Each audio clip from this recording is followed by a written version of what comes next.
Hello everybody, Electric for Life here, bringing us a brand new video, and today we have an archetype analysis of Ogdoadic, or Ogdoadic, I don't know how to pronounce it. Apparently they get the name from something from ancient Egypt, I'm not entirely for sure, which, I mean, it works with like the whole Egyptian theme that the deck is going for. And personally, I really like this deck. It's honestly my favorite deck out of the three from Ancient Guardians. Normally that would be the Pendulum deck, but Sulfur Cord is just so pathetically bad as an archetype that I am very much disappointed with them. I did hear that apparently the deck did well when piloted by another YouTuber. I don't remember the name of him, but I did hear about that. As for Ogdoadic, I haven't heard anything particularly amazing about them, but however, I think on paper the deck has probably the best likelihood to do well in a tournament due to its chaos synergy and just some of the bonkers reptile stuff it has access to. So let's go ahead and get started talking about what the heck Ogdoadic are.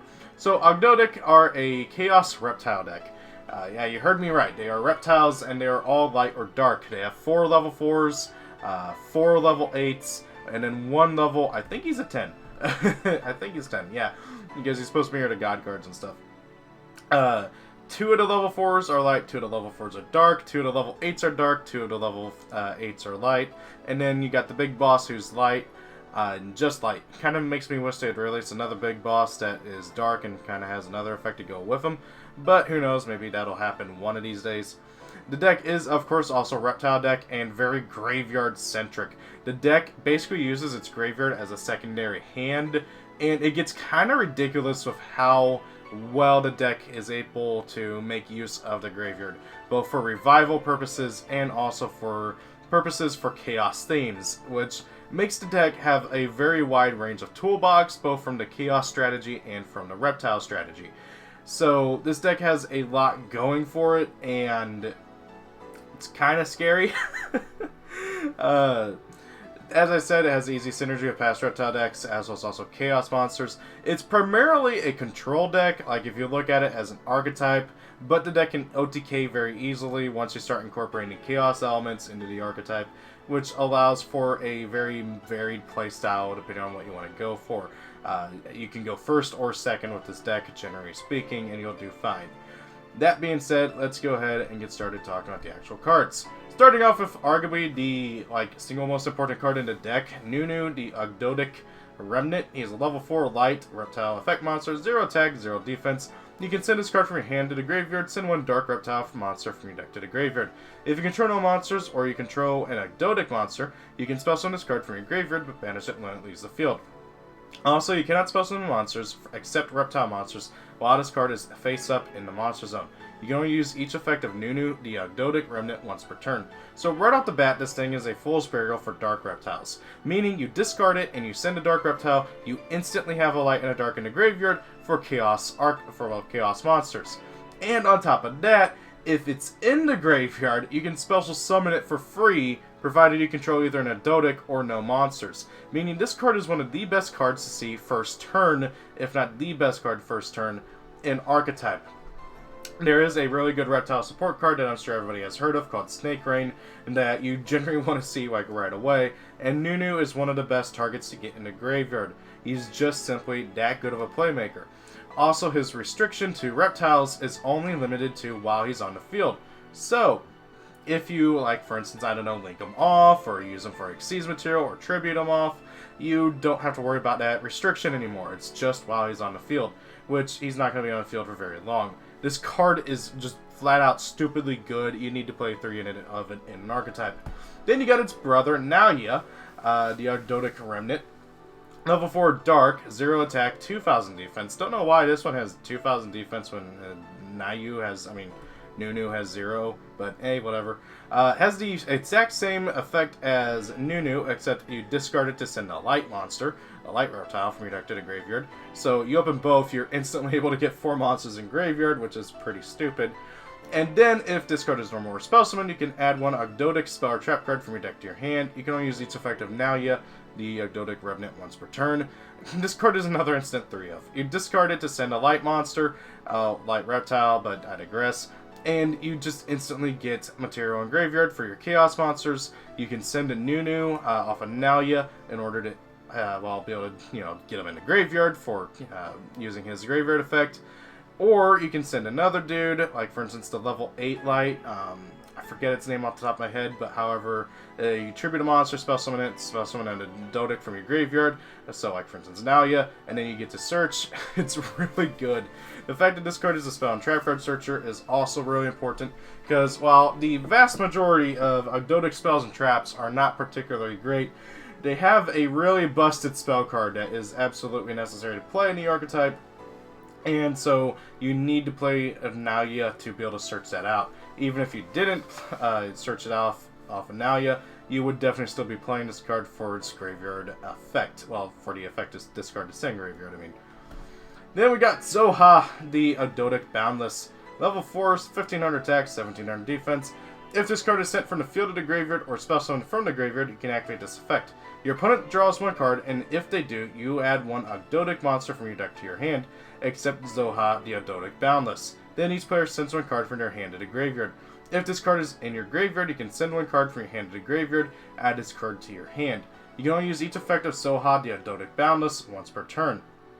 So Zoha is actually a really fantastic card. He's the searcher for the archetype in terms of searching for the monsters, whereas Nalia searches for the spells and traps, Zoha searches for the monsters. And this thing's a lot better than it sounds. Yes, it gives your opponent advantage and also lets them discard something, but this deck wants your opponent to do that because they get pluses off of it, as well as also punish your opponent for doing so. To put it simply, the two main boss monsters of the archetype, the King and Queen, who I really should have probably covered first, because everything else makes more sense when you read their effects, get effects off whenever your opponent draws cards, and whenever your opponent sends a monster to the graveyard, and then so on and so forth. So being able to do that with this card is just flat out stupid, because you're able to search off a monster on your own, get another monster in the graveyard, which you need, because there's plenty of stuff you want in the graveyard, and then on top of that, you're able to proc the King and Queen's effects, which are really, really, really good for what this archetype wants to do. Especially since you generally want to try and proc it on your turn over your opponent's turn, but you can do both thanks to some shenanigans in the archetype. On that note, it is a bit annoying that you can't just do it. You have to get Zoha to either be sent to the graveyard from the field, or you have to special summon him from the graveyard. Now, thankfully, there's a ton of ways to do both of those. And one of the really nice things is the secondary effect, where you can send a card from your hand to the graveyard to add this card to your hand. This all ties together to make a really all-solid level 4 here. This card is absolutely fantastic for the archetype, and is a necessary, I would argue, 2 of, at minimum. However, I've seen some people play 1 because he is recurable, and also you can only use its effect once per turn. But however, if you're going with a pure build, he's probably more of a 3 of just for the naming, and you're going to be banishing it a lot, so it's really down to you and what you're doing with the deck based on your build and all that.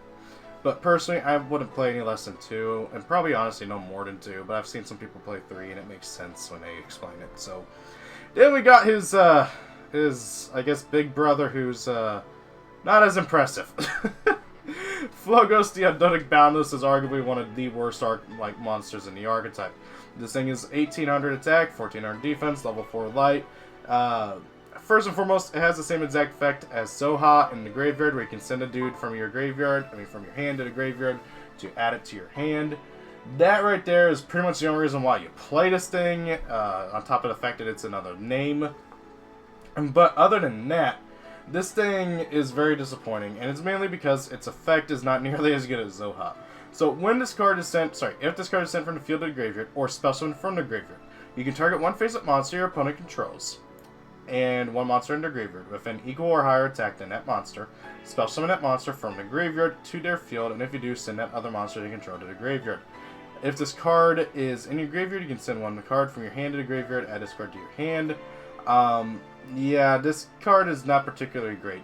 Now, the big thing here is that this card doesn't say anything about negating the effect of the monster it summons, for one thing. So, oh, hey, you target, I don't know, something with 1800 attack, and your opponent summons Stratos off of it. Now, granted, you get to pick, but if they don't have anything else, you gotta pick that Stratos. They're gonna get a search, which does suck. Now, you might be thinking, what's the point of this? It does have a point. That is that it procs the Queen's effect. And that is good as well because, well, it procs the Queen's effect. Basically, the Queen, if a dude is special summon from your opponent's graveyard, you can send a card they control to the field, from the field to the graveyard. That's pretty good because you're effectively getting a, well, send to the graveyard off of Flogos. Because he'll send a monster, and then so will the Queen. The thing is that that requires you to have the Queen on the field, and you're not always going to do so. Also, you gotta target something with more attack than your opponent in the graveyard, so therefore there's not always going to be a target in the graveyard. This card is okay at best, but it's not particularly great. You play 1 for it being a name and for being a level 4 reptile, so it has all that going for it, but honestly, the instant the deck gets another good, like, level 4 light, this card's getting switched. And then we got Kyrse, the Ogdoadic Light. Level 8 Light. Reptile effect monster, 400 attack, 2400 defense. If this card is in your graveyard, you contribute 1 monster, special summon this card. Then your opponent can special summon 1 monster from their graveyard, but negate its effects. Now, why doesn't Flogos negate its effects? If Flogos negates the effects, it would have been so much better. I digress. If this card is special summoned, you can target 1 level 4 or lower Ogdoadic monster in your graveyard, special summon it, but banish it when it leaves the field. You can only use each effective Kyrse, the Ogdoadic Light, once per turn. Kyrse is probably one of the best cards in the deck, because it mainly is your big playmaker, especially turn 1 when your opponent doesn't have a monster in graveyard. The big thing is that it just gets so much advantage on board. You tribute a monster, get him, and then you get out like Naoya, or Zoha, and then you get a search, which is just really good, and then you can tribute off another dude from your graveyard for another level 8, and then proceed to make a ring 8 or some other plays. It's your big playmaker and combo enabler. This card is really good overall. And before you go, oh, but your opponent gets special summon a monster, again, if you have the Queen out, she's instantly going to send a card they control to the graveyard because your opponent summoned a monster from the graveyard. So, Kyrse is a pretty good card all around for the archetype. You generally try to use him whenever you are going first, especially because you don't want your opponent to get that free special summon unless you have the Queen out, which you aren't always going to before you get Kyrse out. But, however, this card is still really good. It's a 2 to 3 of because of how good it is for the archetype. If I had any real complaint, it's that it banishes the monster that you special summon off of, well, from your graveyard. I really wish it would also banish the monster your opponent special summons, but I digress. This card is just really good. You play 2 to 3 of it based on your build. And then we got Alarit, I don't know. Ogdoadic Dark. This thing is level 8 Dark, 2k attack, 800 defense, reptile effect monster. If this card is in your graveyard, you contribute 1 monster, special summon this card. Then your opponent can add 1 monster from their graveyard to their hand.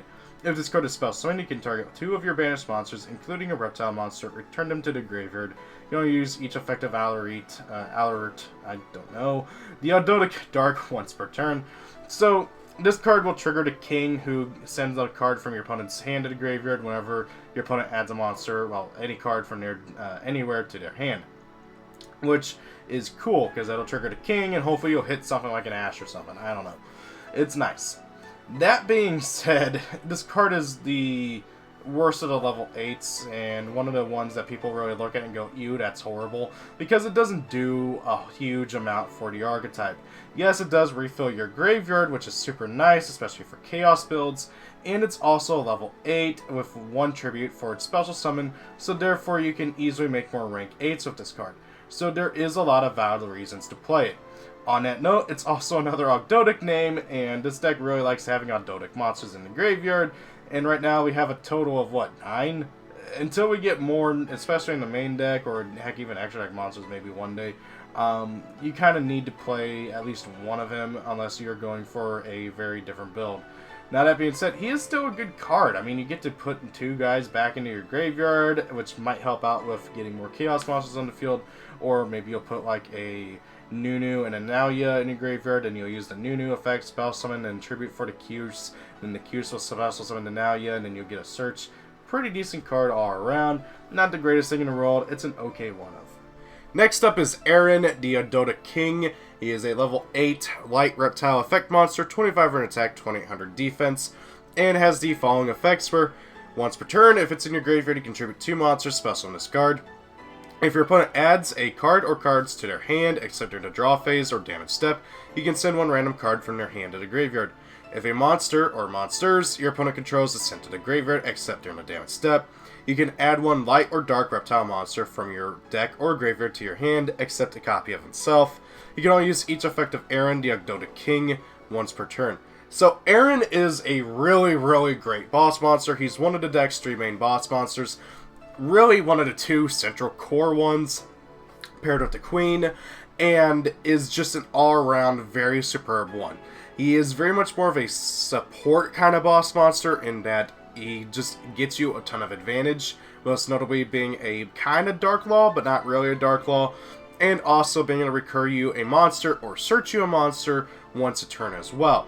And these effects, they seem like they're just kind of okay at first, until you realize this deck is all about triggering them. Same thing with the Queen, whose effects are triggered by, well, the same thing as freaking Aaron.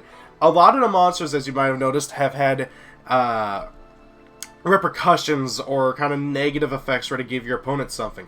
Well, that's all for the purpose of triggering the King and Queen's effects. The downside is that obviously if you don't have the King or Queen out, you're not getting the full plus off of giving your opponent those effects. Like for instance, Aerit's effect, which I still don't know how to pronounce that thing's name, of while giving your opponent a monster whenever it's special from the graveyard, triggers Aaron's effect to send a card your opponent controls to the a card your opponent has in their hand to the graveyard. This is very good and is a very interesting comboing enabler. Also, so does Zoha's effect trigger Aaron's effect.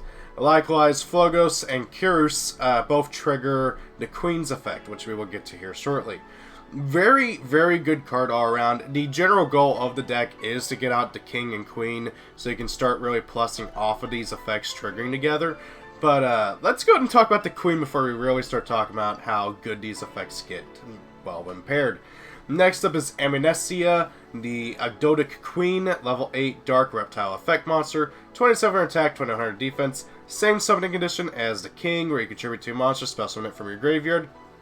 If a monster is special summoned from your opponent's graveyard, except during the damage step, you can send 1 card they control to the graveyard. That's any card, does not have to be a monster, which is really good. If a monster is sent from your opponent's hand or deck to the graveyard, like with the King's effect, except during the damage step, you can special summon 1 light or dark reptile monster from your graveyard, except Amnesia, the Ogdoadic Queen. You can only use each effect of Amnesia once per turn. So, as you can see, they really do combo with each other.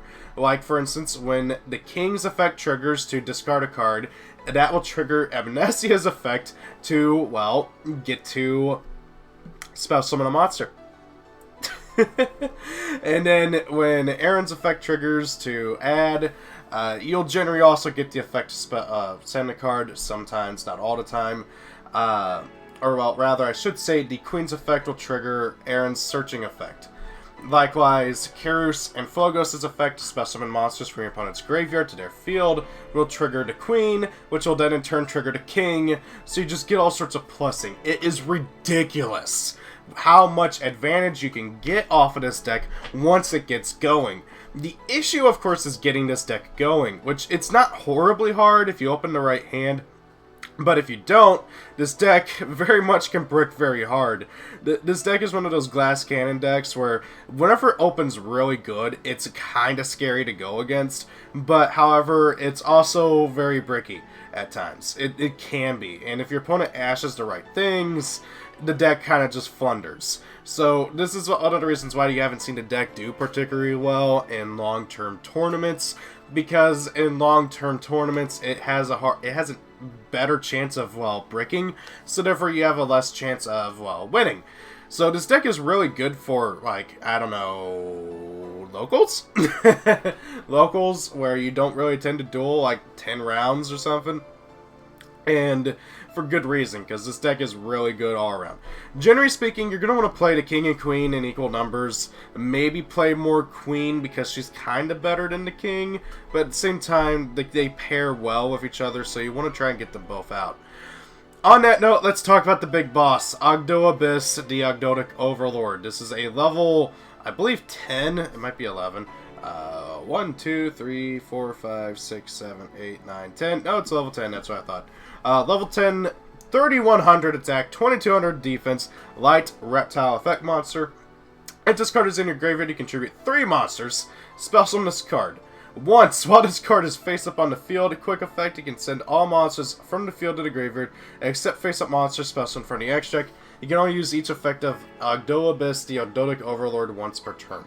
So this card, it seems underwhelming at first, especially since you do gotta tribute 3 monsters, summon it by its own effect. But, however, you gotta keep in mind that the Queen can cheese this thing out with ease, and then this deck also does have an Archetype of Monster Reborn spell card that can get out Ogdoadic as well. In short, you rarely ever have to use the Ogdoadic's effect to special summon itself, because, well, you have ways to get him on the field without having to do so. This is very, very important, because if you couldn't, he would not be nearly as good. To that extent, he's a good one-of. I would never recommend playing more than one of this thing, because it's just simply not that absurdly powerful, and you do not... He's not always the best choice for summoning out off of the Queen or the Monster Reborn card. This is a really good boss monster, though, because you can cheese him out, you can use his effect multiple times, over and over. It doesn't sound like you can, but you just link them off, or you tribute them off for like the one tributes, and then you bring them back with the Queen, and then you do it all over again. This card is a really nice boss monster, but he's not nearly as good as the King or Queens. I do not recommend playing more than one of them. Oddly enough, he does not have a dark counterpart. I hope maybe one day we will get a level 10 dark Ogdoadic or something like that. It would be very interesting to see if we do, and what it would do for its effect. So we'll just have to wait and see with that. Next up is the very garbage field spell, Ogdoadic Origin. Ogdoadic Origin is not good. It has very beautiful artwork, at least in my opinion. It's very cool. I like the artwork very much. It reminds me of The Darkness, like, you know, the video game. I don't know if anybody's ever heard of that game, but hey, it's good. Play it, please. So, Ogdoadic Origin, its effects, it's where we get to the bad stuff. So, if a face-up reptile monster controls is destroyed by battle or an opponent's card effect, you can target one card your opponent controls, send it to the graveyard. If this card in the field zone is destroyed by your opponent's card effect, you can send cards from the top of your opponent's deck to the graveyard equal to the number of reptile monsters with different names in your graveyard. So this card, I see what they were trying to do. It does facilitate what the King and Queen do. The first effect will trigger the King's effect to search, which is good. I like that. And then the second effect will trigger the Queen's effect to spell summon a dude from graveyard, provided you hit a monster off of it. The downside is that this is a very reactive field spell, and reactive field spells just don't tend to be particularly good, because your opponent's going to read what it does, they're going to destroy it, or banish it, or whatever, or they're going to negate its effect and not have to worry about it, or they're going to kill the King and Queen, and then your plussing off of it is going to be very minimal. It's not particularly great. If it had a search effect or something on activation, or did anything proactive in addition to these two effects, it would be probably worth it based on what that proactive effect is. But without having a proactive effect, like, I don't even know, like, it could be something as simple as when this card is activated, special summon and a dog. Like, that would be as simple as something as simple as that, on top of the other two effects, would have made it at least something to be considering playing, because this deck needs more special summons. But however, the way it is, this card isn't even worth considering playing. Don't bother. Next up, we got the absolutely broken, maybe overspeaking it a little bit, Ogdoadic Waterlily. This card is a Foolish Burial and a Monster Reborn combined into one. Send one reptile monster from your deck to the graveyard. Then, if you have 5 or more reptiles with different names in your graveyard, you can special summon one reptile monster from your graveyard. You can only activate one Ogdoadic Waterlily once per turn. This card is busted for reptiles in general, okay? This card, if you're playing a reptile deck, I don't care what it is, you're playing this card. It is a Foolish Burial and a Monster Reborn. So, take for instance, an Ogdoadic just by itself. You can bring back Karus. And then use his effective spell summon another dude like Zoha or I don't remember its name. Yeah, Zoha, Flogos, or Nauya to be able to search or, well, get rid of something. Or you can bring out freaking Ogdoadic for free with it. This thing is stupidly good. You don't have to special summon the monster that you sent. It counts the number of monsters in your graveyard after it sends. So therefore, if you have 4 in graveyard, you can send a 5th, and then you can bring back any of them. It doesn't matter. This card is bonkers. If this said dragon, this card would be on the Forbidden Limited list probably within a day, because it'd be so stupid. But in reptiles, this card is just really, really good for what the deck and the archetypes want in general. If you're playing a reptile archetype, you're playing this card in general. If you're playing reptilian, alien, worm, I don't care what, you're playing this card because it is just that good. Next up, we got Ogdoadic Hollow, another really just disappointing one. Continuous trap card. During the main phase, you contribute 1 reptile effect monster, then target 1 monster in your opponent's graveyard. Special summon it to your field, but send it to the graveyard during the end phase. You can only use this effect of Ogdoadic Hollow once per turn. If this face-up card is sent from the spell and trap card zone to the graveyard, send all face-up non-reptiles you control to the graveyard. I don't really get what the point of this card is. It's not good. It lets you steal a monster, sure, but it's just going to get nuked or negated, and you got to tribute a monster to do it. It's okay at best. I don't really see much of a reason to play it, though. There's better options to play. Please play something else. Next up, we got Ogdoadic Calling. Speaking of a good trap card for the archetype, Ogdoadic Calling is a normal trap card, spell summon with, well, just a simple effect. Spell summon 2 Ogdoadic tokens, Reptile, Dark, level 2, attack 0, defense 0. Or if you have 8 or more Ogdoadic monsters with different names in your graveyard, you can apply this effect instead. Spell summon 2 Reptile monsters with different names from your graveyard. So this card is really good. It gets you 2 free tokens that you can use for whatever you want. The general idea, obviously, is to tribute them off for your dudes in graveyards effects. You know, your king, your queen, the other level 8s. Or if you have 8 or more Ogdoadics, for the record, we have 9. We have 4 level 4s, 4 level 8s, and 1 level 10. That is it. So we have 9, so you need to play at least one of everybody, minus one of them. For the record, if you're not going to play anybody, don't play the Flogos. Yeah, Flogos. I don't recommend Flogos. But however, you do generally want to play one of each of everybody, because then you'll have an easier time of getting to that 8. And then you get to special summon 2 dudes from your graveyard with different names. Now, this card is pretty interesting. It's very good in what what it wants to do and what the archetype wants it to do. That being said, you don't need it per se. It's slow. It's a trap card, and depending on who you ask, it's either too slow or it's not good enough. So it's really down to your personal preference. If it depends on the build. If you do like it, I like it as a 2 of. It gives you another option to search off of Nalia, because right now, really with most builds, you're just searching Waterlily. Because Hollow's garbage, Calling's okay, and then Origin is garbage. So if you want another target to search off Nalia every now and then, especially if you do open Waterlily and you want to have a setup for next turn, hey, Ogdoadic Calling is not horrible. And then that's it for the archetype. That being said, though, reptiles have a plethora of other support cards, so let's go ahead and talk about some of those to kind of give you some ideas on what to play. First and foremost, let's go ahead and talk about Offering to the Snake Deity. This card is pretty cool for slower builds. It is an Icarus attack for the archetype. You destroy a reptile to pop 2 more cards. It's a decent card in slower formats or when going first, and considering this deck doesn't always have the greatest going first options, this isn't a horrible option. Next up, I really should have put this first, because this card breaks this deck, and that is Snake Rain. You discard 1 card, send 4 reptile monsters from your deck to the graveyard. Oh god. Okay, so provided you discard a reptile monster, that's an instant 5 monsters in your graveyard. And with Ogdoadics, that's an instant at least 2 or 3 lights and 2 or 3 darks, depending on the mixture you go with. This can get almost the entire, archetype lineup in the graveyard right away, and it's just absurd. If you open this along with opening both of the level 4s that dump by, discarding themselves, you can get the entire archetype in the graveyard on the get-go and have Calling live if you really want to. Or you can have a ton of chaos plays and just general really bonkers shenanigans. If you open Snake Rain, you should win, especially if it doesn't get ashed. Snake Rain getting ashed sucks heavily. So Try and have that called by the grave as a backup in case. God, Snake Rain's so good. It's just so good. This card has needed a home for so long, and it's finally got one. Next up, we got Viper's Rebirth. It's another monster born for reptiles.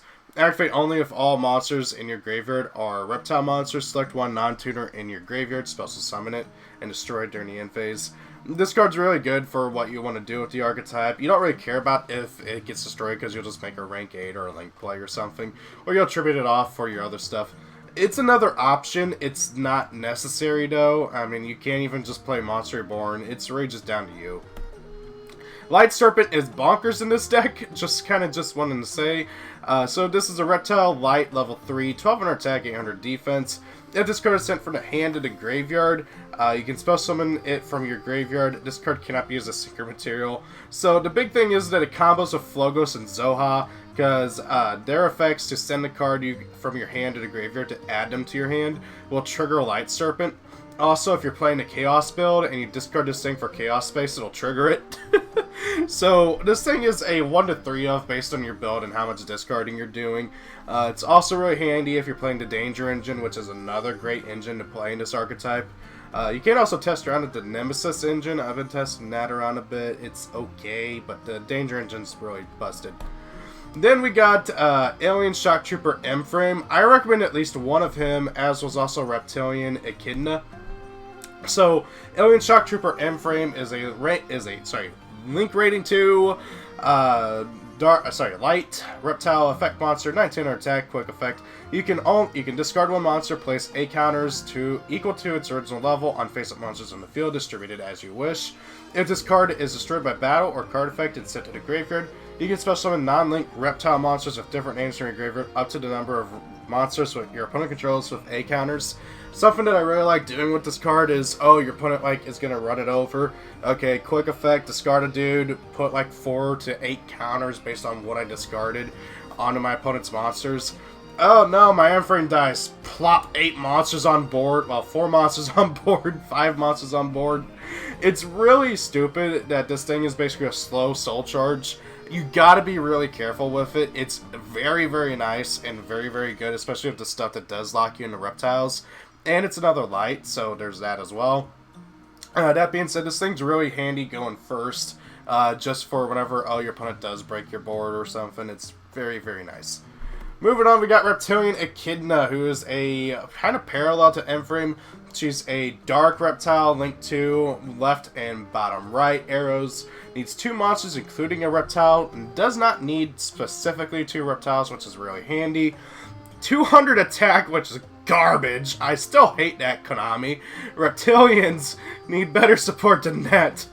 That being said, this thing's stupid, okay? It's really nice. It's honestly better than M-Frame, but it's only good going second. So, if it's linked, summon, you can target one face-up monster your opponent controls. Change its attack to 0. During your main phase, if your opponent controls a monster with 0 attack, you can add reptile monsters with different names from your deck to your hand up to the number of monsters your opponent controls with 0 attack. Also, you cannot spell some monsters from the extract for the rest of the turn except reptile monsters. This card is really, really, really good going second for the archetype. Moving on, overall, this deck is a solid Chaos deck. It's the first really great Reptile deck. There's arguments that Worms would be better than it. I'm sorry if you can hear my dogs. My aunt just got home. I've recorded this 5 times now because they keep barking. I'm giving up. Anyways, very flexible and varied options to build. Needs more spells and traps and could really use an extract monster. I'm also really hoping for a dark counterpart to Ogdoadic. And finally, here is my current build of it. This is a Danger Chaos build. I've been having pretty good luck with it. I like it. The Danger Mothman basically is another Zoha in that it will trigger the King and Queen effect, which is really nice. And it's just overall really good. I've been having a lot of fun with it. I have been kind of trimming the fat lately. This is not completely up to date. Like for instance, I dropped Karus down to 2 to try that out. And I think I did cut the Mothman, and I cut Bigfoot to 1. Trying to get it down closer to 40, but this deck mills and digs through its deck so fast, it's ridiculous. And as you can see, I've been kind of trying out the Nemesis build, because Nemesises do work in this deck pretty well as well. So that is everything. What do you guys think about Ogdoadic? I really like this deck. It's my favorite one out of the 3 from Ancient Guardians. Thank you all. Rate, comment, and subscribe. Peace out, and have a good day. Thank you for watching the video. I hope you enjoyed it. If you did, please do consider rating, commenting, and subscribing. Sharing the video helps as well. If you especially really like it, please do consider being a channel member. Every little bit helps out. And hey, also why not check me out on my other social media pages. Thank you, and have a great day.